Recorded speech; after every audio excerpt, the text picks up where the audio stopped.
That gives me goosebumps. As I had said to you before, that's awesome. And for an athlete to work to a goal, have an ACL, get over that ACL, rehab, and then become a true freshman starting for the University of UConn.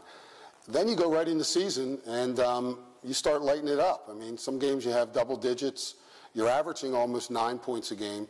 We watch you on a Sunday night, I think it was against Oklahoma, and you're on fire. The first time you shoot, you hit a three. The next time you shoot, you hit another three. I yell upstairs to my wife, Caroline's just hit 2 threes. Well, by the time she got down here, you had 4 in a row. You end the game with 6 straight three-pointers, not 6 three-pointers, 6 consecutive. Then you go into the next game, hit your first 2 threes again, and tie UConn's record of 8 consecutive three-pointers.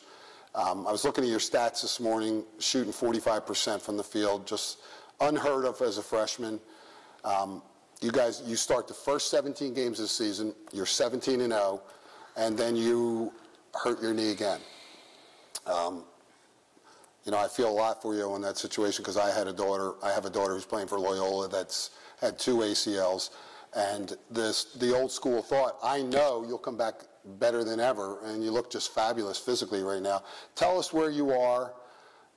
First of all, how did you feel at that point when you got hurt? Here's a team rolling along, and then I'd watch you on TV so many times. You'd always be sitting on the bench again, cheering your team on. And what was the emotions like at that time? When I went down, ended up that game, I was in a little slump a couple games before. I couldn't hit a shot, like, for my life. Came into that game, was talked to, was working on my shot a lot more, was working on my game. Came into that game, and it all just came back to me. I was just nailing shot after shot. Coach usually would take me out after a couple minutes in the first half, but I would always look over the score table, know what's coming in for me. So I ended up playing that whole first half, 24 seconds left. Went on a fast break, went to get a pass, landed awkwardly, and blew it out again. I was on the ground on that baseline, and the thoughts through my head then were just not again. Like, I just rehab, I just finished everything. Like, how come 2 times in a row? Like, why? Like, just wondering why. And it was more of a disappointment than it was like you felt sorry for myself, just because I knew, like, everything that was going through, the rehab before, playing at UConn, being 17-0 or 16-0 at that point. Just the feeling, just kind of like, man, like, I was just down. I was down on myself. I think I was upset then, but when I was in the car, they took me right off the court.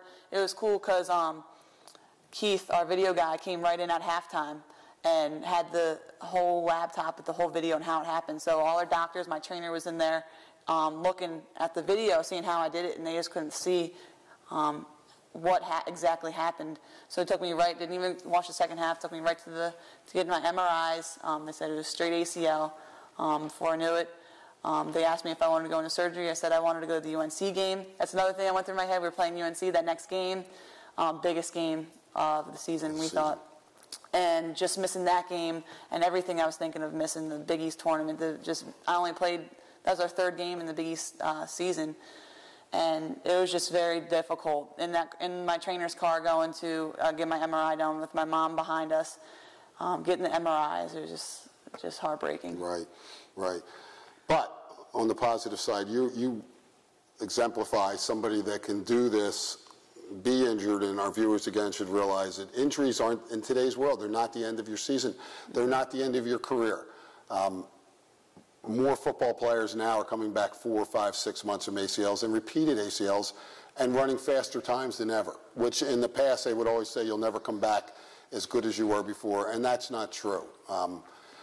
Let's talk about the off season. You've now rehabbed. You're feeling awful. How many months has it been since? It's been about 6.5. That's 6.5 months. So I take it you're running straight ahead.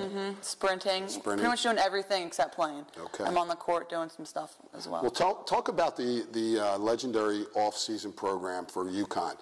UConn girls have always led the way. They've always been stronger, faster. Now, I know he recruits the premier players in the country, but your workouts, I mean, they've just been legendary. Can you just They're tell us a very little tough. bit? It was kind of overwhelming as a freshman just because you felt like all you were doing, you were in the gym.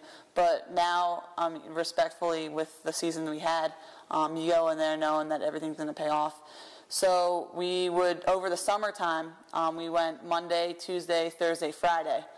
and have Wednesdays off. We would do some kind of agility every single day just to keep our legs going, and then lift Monday, Tuesday, Thursday. With Tuesdays would be stadiums or our hard conditioning days, and Fridays would be our speed sprints, conditioning stuff. Okay. Where Monday and Thursday would be more like agilities, cone work, foot speed, kind of rehab almost, prehab, we call it for people, so it's to prevent injuries almost. And our lifting consists of Olympic lifts with clean snatches, jerks, everything, benching.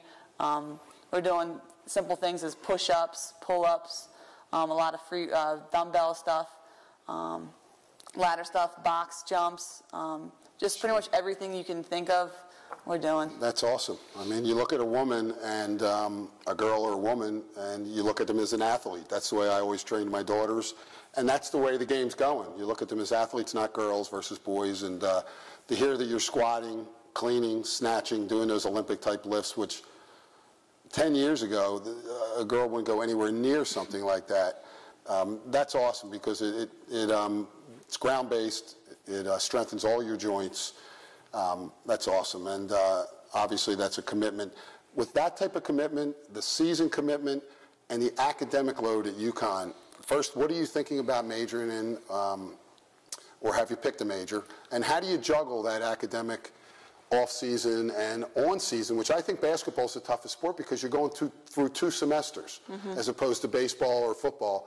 So you're overlapping 2 semesters of classes. It's really, all year round with basketball, but so they have us doing summer school. We'll knock out 2 classes there.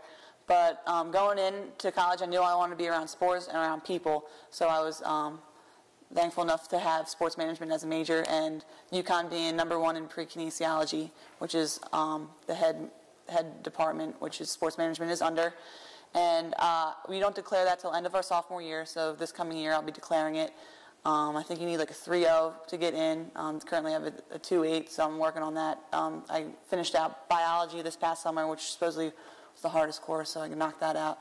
But what they do is, it's tough. I mean, it is all year round. But on the road, they'll have us do mandatory study halls. So while we'll have time to rest, they'll make us come down and we're all in this one big room, one big table, and we'll have our laptops out doing homework. And our academic advisor, Bruce Cohen, travels with us, and he makes sure we're always doing our work, always stay on top of things. He gets, after every exams, after every homework assignments, he gets updates, I think, weekly of how we're doing, so he's always on top of us. Even when we're at school, we have mandatory study halls. It's Sunday night through Thursday night, and they just kind of keep up with us. We don't do classroom checks. It's more of like an honor code kind of thing, right. Where we respect that, and they just make sure that they really key on it because we have this kind of recognition for people who have a 3.0 or higher, and the kids who don't have it, they kind of look down upon you, and you're just kind of like, I mean, us being athletes, we're all competitive, and even in the classroom, we're competitive. This past summer, we have girls all in the apartments just all studying. The older girls helping us out that we're struggling on each other. If we're in each other's classes, we're there studying. Wow. That's awesome. Yeah, it's great.